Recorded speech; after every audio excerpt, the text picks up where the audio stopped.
हाँ तो मेरे प्यारे बच्चों, आप सबको नमस्ते। आप लोग कैसे हैं? उम्मीद करते हैं कि आप लोग मस्त एवं पढ़ाई को कंटिन्यू ढंग से कर रहे हो। तो आज की क्लास स्टार्ट होता है। आज की क्लास में क्या पढ़ेंगे? तो आज की क्लास में जो है बायोलॉजी पढ़ेंगे, ठीक है। अब देखिए बायोलॉजी का जो है चैप्टर 2 का जो है दूसरा क्लास हम ले लिए, जिसमें बताए थे आप लोगों को यानी कि एक परारूपी पुष्प का जो है चित्र बताए थे। कौन सा दायपुंज के जो है कौन सा बायदलपुंज होता है, कौन सा जो है दलपुंज होता है, कौन सा जो है कोमन होता है, कौन सा जैंग होता है, इसको बता दिए थे, ठीक है। और आज हम लोग जानते हैं क्या? आज हम लोग जानते हैं कि पादपों के जो है जनन के आधार पर किदान की पादपों के जनन के आधार पर जो है कितनी अवस्था में बांटा गया, ठीक है। और जंतु को भी आप लोग को बता ही दिए हैं, ठीक है। तो बिना लेट के हम क्लास को स्टार्ट करते हैं, लेकिन हम कुछ बता देना चाहते हैं कि जो है पहले मेरा जो है 4 से 5 दिन क्लास नहीं हुआ। इसका मेन रीजन क्या था? इसका जो है मेरा परीक्षा चल रहा था और मैं परीक्षा देने चल गया, जिसके कारण से क्लास आने की जो है नहीं ले पाए, ठीक है। लेकिन आपसे लगातार क्लास होगा, बस 2 दिन और परीक्षा बचा है। उसको परीक्षा को जैसे कंप्लीट करते हैं फिर आप लोगों को लगातार आप लोगों के बीच लगातार बने रहेंगे, ठीक है।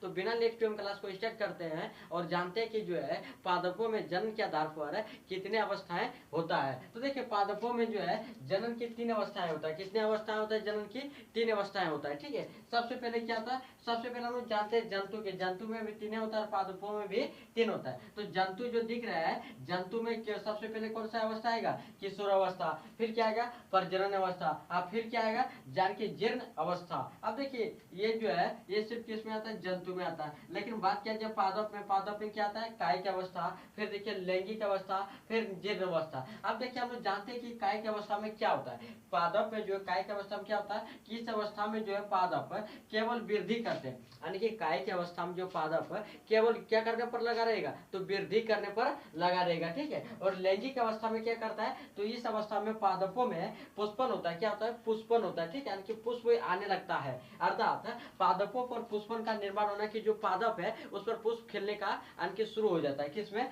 तो लैंगिक यानी कि अवस्था में। अब फिर जीर्ण अवस्था में क्या हो जाता है? पेड़ जो है यानी कि उसका जो है यानी कि ये स्थिति खराब होने लगता है, ठीक है। फिर देखिए जो है नोट में रखिए, पादपों में पुष्प निर्माण की शुरुआत कायिक अवस्था को समाप्ति एवं लैंगिक अवस्था के प्रारंभ को संकेत करती है। यानी कि पादपों में अगर पुष्प का जो है क्या हो रहा है, पुष्प का अगर निर्माण हो रहा है तो कायिक अवस्था की समाप्ति और लैंगिक अवस्था को यानी कि प्रारंभ को दर्शाती है। याद रखना, ठीक है। पुष्पी पूछ सकता है क्वेश्चन कि पुष्पी पादपों में लैंगिक जनन शुरुआत का संकेत क्या है? तो उत्तर में लिखना कि पुष्पन अर्थात पुष्प का निर्माण। क्या था? पुष्पन अर्थात पुष्प का निर्माण, ठीक है। अब दूसरा जानते हैं कि फ्लोरल परामीडियम क्या है? क्या फ्लोरल परामीडियम क्या है? एक क्वेश्चन आप लोग को पूछ सकता है 2 नंबर में कि फ्लोरल परामोडियम किसे कहते हैं, फिर फ्लोरल परामोडियम से आप क्या समझते हैं? ऐसे क्वेश्चन आप लोग घुराएंगे तो आप लोग को लिखना है कि परो या तने, क्या जो की जो पेड़ पौधा रहता है उसका जो सबसे लास्ट वाला भाग रहता है, जैसे पेड़ है इसका जो टहनी इस पर फूल उगेगा, ठीक है। तो वही सब इसमें बोल रहा है कि परो या फिर तने के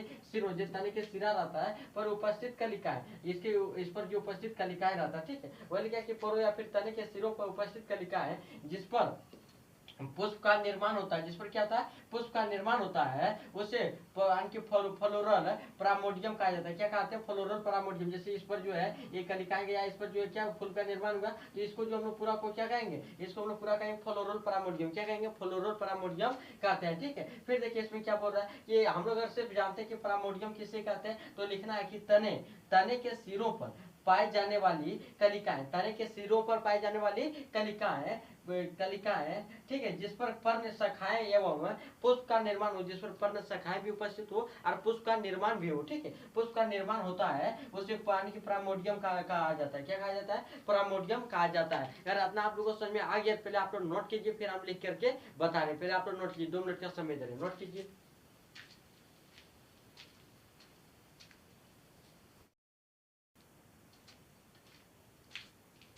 हाँ तो मेरे प्यारे बच्चों आप लोग नोट कर ली हूँ, ठीक है। देखिए अगला टॉपिक क्या है? अगला टॉपिक हम लोग जानेंगे पादपों में जो है पादपों में किस प्रकार से लैंगिक संरचनाएं एवं घटनाएं होती है, ठीक है। तो वही लिखें कि लैंगिक जनन की संरचना एवं घटनाएं, जो पादपों में किस प्रकार से लैंगिक जनन की संरचनाएं एवं घटनाएं होती है। तो निषेचन के आधार पर जो है लैंगिक जनन में 3 घटनाएं होती है। कितने घटनाएं होती है? तो 3 घटनाएं होती है। सबसे पहले निषेचन पूर्व घटनाएं, इसमें 2 घटनाएं आती है। एक युग्मकों का निर्माण होता है और दूसरा क्या होता है? युग्मकों का परिवर्तन होता है, ठीक है। अब फिर दूसरा क्या है, दूसरा है निषेचन, और तीसरा क्या है, निषेचन पक्ष घटना है। निषेचन पक्ष घटना में दो घटना आती है, ए नंबर में युग्म मनुष्य का निर्माण होगा, दो बी नंबर में क्या होगा, भ्रूणोद्भव या फिर भ्रूण का परिवर्धन होगा, क्या होगा, भ्रूणोद्भव या फिर भ्रूण का परिवर्धन होगा, ठीक है। अब इसी प्रकार से जो है हम लोग जानते हैं पहले निषेचन पूर्व घटना है क्या है, निषेचन पूर्व घटना है क्या है। तो यहाँ देख सकते हैं कि निषेचन पूर्व घटना को दो भाग में बांटा गया है। एक जो है ये क्या, पुमंग जिसको बोलते हैं, जो पुष्प में पाया जाता है नर जनन अंग, ठीक है। और दूसरा क्या है, जो है पुमंग, ठीक है।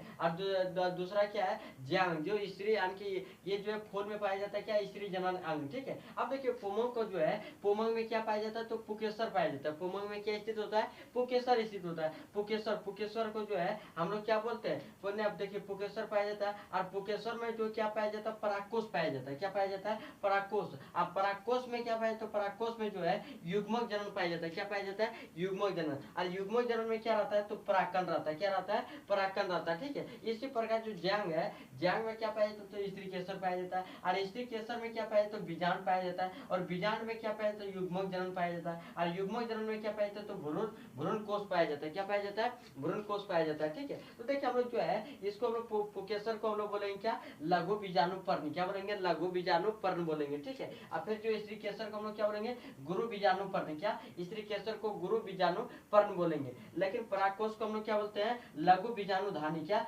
लघु बीजाणु धानी बोलेंगे। और बीजाणु को हम लोग क्या बोलेंगे, गुरु बीजाणु धानी। क्या, गुरु बीजाणु धानी बोलेंगे, ठीक है। अब फिर देखिए यहाँ जो परागकण है इसको लघु बीजाणु बोलेंगे। क्या बोलेंगे, लघु बीजाणु। और यहाँ जो दिखा है भ्रूण कोष, ये इसको क्या बोलेंगे, गुरु बीजाणु। ये सब क्वेश्चन में पूछ लिया जाता है, यानी कि पूछ लिया जाता है ऑब्जेक्टिव में। तो ऐसे याद रखना है कि जो है पुकेसर को हम लोग क्या कहते हैं, तो लघु बीजाणु का, लघु बीजाणु धानी, लघु बीजाणु पर्ण कहते हैं। पूछे स्त्री केसर को क्या कहते हैं, तो स्त्री केसर को गुरु बीजाणु पर्ण कहते हैं, ठीक है। तो आज की क्लास में, अगर आज के क्लास में इतने रहने तक रहता है, आप लोग को समझ में आ गया, पहले जो है क्या कीजिए, फटाफट जो है चैनल को सब्सक्राइब नहीं किया तो सब्सक्राइब कर लीजिएगा, और लाइक नहीं किया वीडियो को लाइक कीजिए, और वीडियो को शेयर नहीं किया तो शेयर भी कर दीजिए। फिर मिलते हैं हम अगले क्लास में, ठीक है। और देखिए एक वीडियो बनाने में बहुत ज्यादा मेहनत लगता है, तो जरूर से जरूर सब्सक्राइब कीजिए और जरूर से जरूर शेयर कीजिए। फिर मिलते हैं हम अगले वीडियो में इसी प्रकार धमाकेदार वीडियो में, ठीक है।